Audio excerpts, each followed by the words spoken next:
Welcome to another edition of the Committed 100 Ministry Group, where we are committed 100%, of course, teaching the Bible to those who are 100% committed to learn.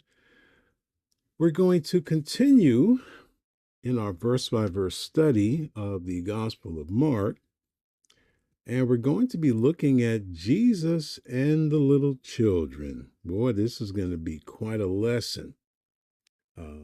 For various reasons. And hopefully you have your Bibles with you as we study the Word of God together. Don't forget to share this ministry with others. Let them know that you're watching.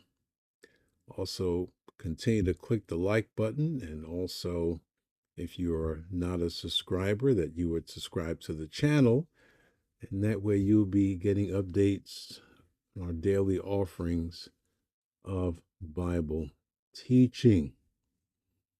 Well, in the 10th chapter, over the last few weeks, Jesus had dealt with the issue of marriage and divorce. In this particular context, of course, dealing with those who were of the religious leadership, the two schools of thought among them relative to divorce, the reason Jesus told them why Moses permitted them to write a bill of the divorcement, and also the Lord going back to the original plan for marriage. So contextually, he's dealing with answering the question of those who were the guiltiest of all in regards to breaking the commandments of God in regards to, in this particular incident, in marriage. And now the gears, as it were, in our study shifts towards another segment of family, and that's the children. Now, if you've been with me any length of time in our study of Proverbs, it is clear that the training of children is a grave necessity in any culture, and where the parents primarily who are given that responsibility fail to do so, then of course the children are driven by their own foolishness, according to the Proverbs. And it's clear that in our society, and in many others, by the way, that the children are involved in living out their own madness and sinfulness. And they're going to be held accountable for whatever it is that they do. There's no different law for children when they become adults and culpable in particular crimes. They're going to be held accountable for it. And Jesus and the scriptures always taught us and always teaches us of the necessity of raising a godly seed. Let's take a look at this issue with Jesus and the children in Mark chapter 10, beginning at verse 13. And they brought young children to him, that he should touch them. And his disciples rebuked those that brought them.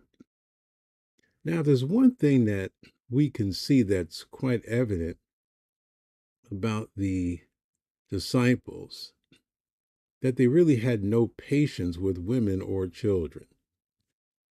Again, that's something that, if you look at the text, is clearly revealed that they didn't have any patience with women or with children. And if the views of women were as oppressive as they were, and they were, then certainly children fared not much better than the women. One writer stated it in the following way. He said, quoting, "Although children in Judaism of the time were deeply cherished, they were thought in some ways to be negligible members of society. Their place was to learn, to be respectful, and to listen," end of quote. So we would adapt the the saying, children are to be seen and not heard. That's the kind of ridiculous statements going on. In fact, to go back to what I said a few moments ago, the responsibility of the parents was to train and to teach the children. It's our responsibility. What they do with it after we do our job is, well, they're accountable for that. But our responsibility is to train and to teach them the fear and admonition of the Lord. That's our responsibility. That's what we're commanded by God to do. And that's it. We should be raising a godly seed. We should be training our children to follow hard after God. And in the doing of it, by default, they'll be responsible citizens wherever they go. Clearly, multitudes have failed in this area, in and outside the church, in training a godly seed, and that's evident. I think people that would deny that need to see somebody about that, because certainly it's clearly evident that we have failed. And if we have failed in the church, obviously it's going to be more evident outside of the church. If the church, the responsibility of the church and the Christian parents are to raise a godly seed, and we see a failure in that, how much more the failure is when people who don't raise their children in a godly way, they just kind of raise them to be independent. They're influenced more by sources outside of the parents, and the parents encourage it because, frankly, many of the parents live their lives outside of the sources of their own responsibility, which is to God. And you have parents who spend their time in their indulgences in the social media. The kids spend their time, much more time, in the indulgences of the social media. And whereas the parents of old would sit their kids in front of a television, and some still do, and let the TV be the AI babysitter. Now we just buy them devices and they can do it all themselves. But no one's being trained to be righteous. So you have a church that's commanded to do it, and many people fail to do it. You have Christian parents who are commanded to do it, and you have a lot of those who aren't doing it. And then you have a society that has no nurturing whatsoever to raise a godly seed. And if you're not going to raise a godly seed, obviously you're going to raise an ungodly seed. And we see it, that many of the crimes that are being committed by young people. And it's not going to get any better, sad to say. Now, it is interesting to note that you will find nothing, absolutely nothing of any act of kindness by any of Jesus's 12 disciples. I imagine other disciples that were with him, of course, in all of the Gospels towards women and children. Nothing. No regard, no kindness towards them at all. I'm just saying, looking at the text itself. Yet, it was a child Jesus placed before them as an example for them to emulate as far as humility and also entrance into the kingdom of heaven was concerned. Now, obviously, that's a very important point, as we'll see as we exposit the text. That's a very important point to make, that Jesus uses a child as an example, a child as an example of humility and entrance into the kingdom of heaven. And it's clear to me that I don't think they learned this lesson. Now, it goes without saying in my studies of the Bible and even in my own personal experience, the women loved Jesus, no doubt.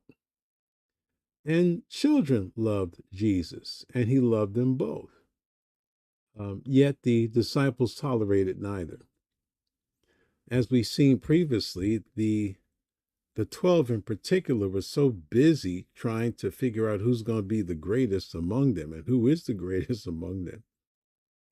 And that spurred Jesus to bring the child into the picture, a person that the disciples would not even consider to be of any relevance or importance, especially if the child wasn't theirs, even less so. And yet Jesus uses a child as one of the greatest teaching moments of all time. Their hearts were so hardened and so evident towards women and children of these 12, and maybe others as well, because he had more than just the 12 following him. But primarily, the 12 are the ones who are usually the focus of the text. So, children in Jesus's day were often brought to the rabbis and the elders to be blessed, customarily by placing hands on them. Mothers and fathers brought their infants and little children, probably toddlers, to Jesus so that he could lay his hands on them and pray for them. And this was very special, obviously, to the parents, and it was a wonderful gesture, absolutely, for Jesus to do it. I mean, think about it. You have God manifested in flesh, blessing and praying for your children. And it was also wonderful that the parents of these children loved their children so much that they wanted Jesus to lay his hands upon them and to pray for them. I think that's wonderful. And I want you to notice a very important point, that not a single parent brought a child to the disciples. They wouldn't bring their children to the 12, and I think for obvious reasons. I just, they projected the attitude outwardly that they really didn't want anything to do with them. I mean, when you look at these 12, they were really selfish men. They were self centered men. I mean, the scriptures really give us a picture. They're always jockeying for some kind of position among themselves. It must have been some 3.5 years dealing with these guys. I can assure you of that. And it's sad that so few parents want to bring their children anywhere near Jesus today. It really is. And I do not believe that what we are witnessing here in this text is the same attitude that is seen in our age, where we see the drop off the kids at church kind of thing while I play golf or go to the beach on Sunday. I don't believe what you see that here at all. And frankly, and I mentioned that a lot of parents, or some parents, I wouldn't say a lot, but some parents, uh, they use the church as a babysitting service. And when I pastored the previous church, I told them we don't do that. This is not a place where you can just drop your kids. I see. I didn't like being used, and I don't like being used to this day, and I'm not going to be, especially when it comes to the church. And people try to guilt me because I wouldn't put up with their garbage. Where I knew people were just using the church as a drop-off station to babysit their kids, and I'm like, no, this is not a babysitting service. We're not going to be liable for your children. These are your children, and if you're leaving them here, you need to be here with them. That's it. End of story.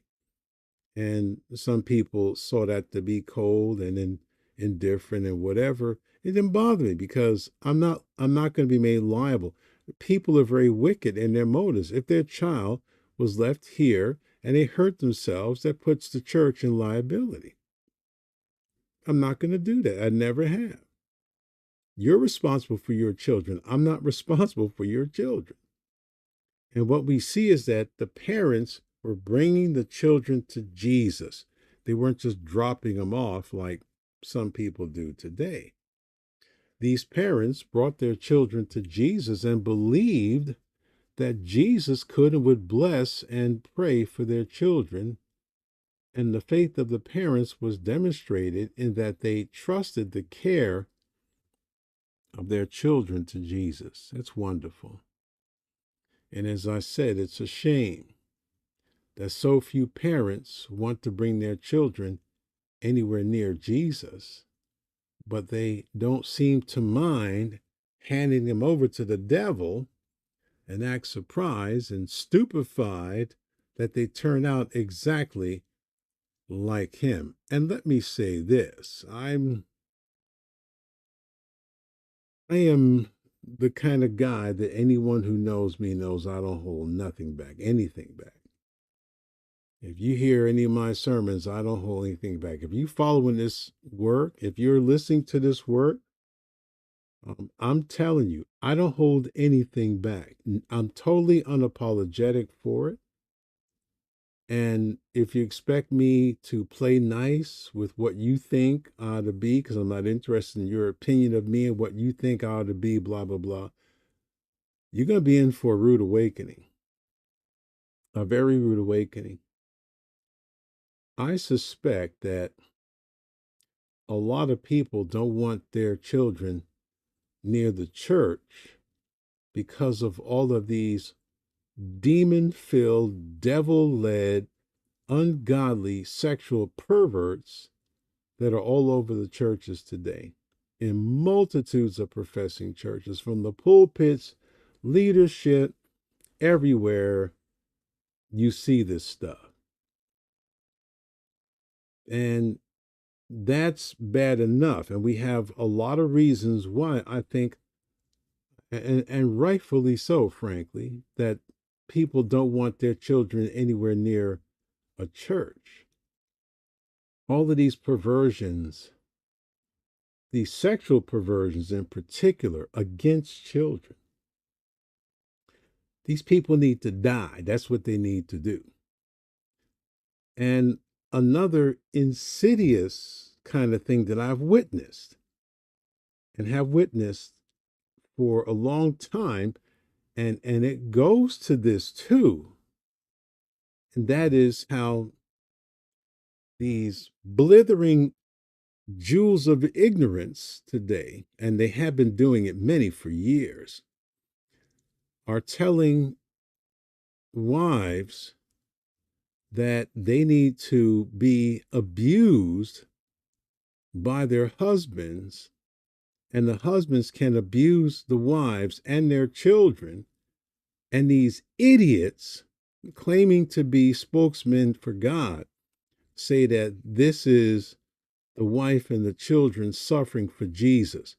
Any particular group, any particular person, I don't care who they are. Anyone teaching that blasphemy, that's no church at all. I wouldn't bring a child anywhere. I wouldn't bring my family anywhere near a place that would teach such garbage.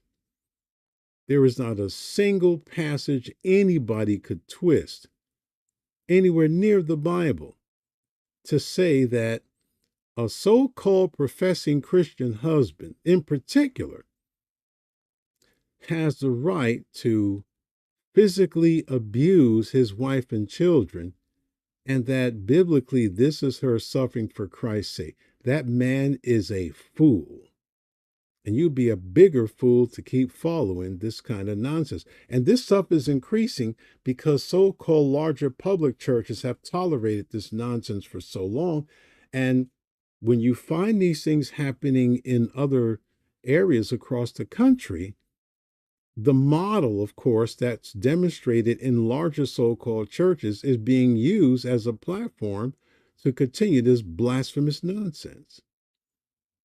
No way, nowhere, no how is that tolerated in the Bible at all. That's utter, complete nonsense.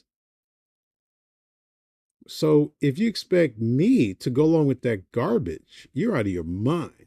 In fact, I've told a number of people I've counseled throughout the years, and this is something I guess I better get out here too before we end this today. I've sat in my office and counseled a number of women and married couples, what have you. The high majority of women claiming abuse, and let's just say they claimed it, because if they were really being abused the way that they describe it, um, they would be fools to stay there. But the high majority, probably the high 80 to 90% of every single abused woman that I have attempted to counsel throughout the years have decided to stay in that condition. And they would say, well, he takes care of us. Yeah, he beats me, but he gives me stuff. And see, at that point, I'm asking, why are you even here then? What do you want me to do? You come in my office and you say I'm being abused. Okay, so we get down to the real nitty gritty. What's going on? Well, you know, he beats me, but one woman held up her ring. See, look at this. I went, and what is that? Well, that's a ring. He beat me, but he gave me a diamond. I said, get out my office. Get clean out of my office. And a number of them. And the last one, I mean, the utter last one that I had anything to do with, the man got up in the middle of a Wednesday night service, said that he hated his wife, he hated his children, and that he wished they were dead. And me and the staff were picking our mouths up off the floor and helping this man to find the door. We called and contacted his wife and told him word for word what he said. And she said, I'm going to stay with him. At that point, don't claim that, you're a victim. I spoke to a number of people on the original Nightlight radio program, and women would call and say, my husband is doing this. And what do I said? Well, call the police. He's a criminal. Treat him like any other criminal. Some, even a couple of brothers, some wives beat me, call the police. And they thought I was joking. Again, why are you calling me? What is it you want me to say? Duck? Learn a martial art? Call the police. That's what they're there for. But don't call me or anybody else expecting anything other than the simple truth. Why are you calling us if you don't want to follow the directions? I told one woman that the man ought to be in jail, and there he'll learn something. But if you're going to be a punching bag, don't come to me about it, because I don't want to hear it. I don't want to hear it at all. So the issue is, if you're going to allow yourself and your children to be abused, I got nothing to say to you. You need to get out of that environment. And you need to get out of that so-called church that tolerates that kind of an environment as well. So I needed to say that because there are a lot of evil and stupid and wicked things that are being perpetrated against children by so-called pastors and so-called teachers. And I'll say this in closing again. I'm sick and tired of people who are crying against Julie Roys when she's doing the job that the church should be doing, and that is exposing the wickedness of many of these so-called predator leaders. She should be given a medal. She should be supported because of what she's doing. She shouldn't be blasphemed and spoken evil against. She should be encouraged, and people should be supporting the work that she's doing. Because a lot of these men go under the radar and you never know. But she's bringing out the fact that there are hundreds, and listen, it's obviously a lot more than what she's bringing out. I would estimate that for For every one person she exposes, probably 100 more that are involved in the same thing. And we constantly tolerate this stuff all the time. And Julie needs to be given a medal. And I tell people, I'm sick of you crying, whining, lying hypocrites. And you don't like what I have to say, then bye, because I don't care. If you're willing to keep this stuff hidden because, boo-hoo, she talked about my favorite whatever, who cares? If the people that are involved are doing something unethical, unbiblical, they should be exposed. What are you crying about? Ridiculous. We need to look at how these things are being perpetrated against the most vulnerable people, the babies, the children. These people need to die. And one day they will meet their maker, and they will indeed die and get the due justice that they deserve. And to the stupid, ignorant morons that are on these election committees, these boards and committees, try opening up a Bible, for crying out loud, and look at 1 Timothy chapters 2 and 3 and Titus chapter 2 and pick the person the right way. Or stop calling yourself a church, because it's nothing but a place of predatory nonsense. So, you still going to stick around? You're going to come back next time to hear the mad prophet? You can do whatever you want, but I don't hold back.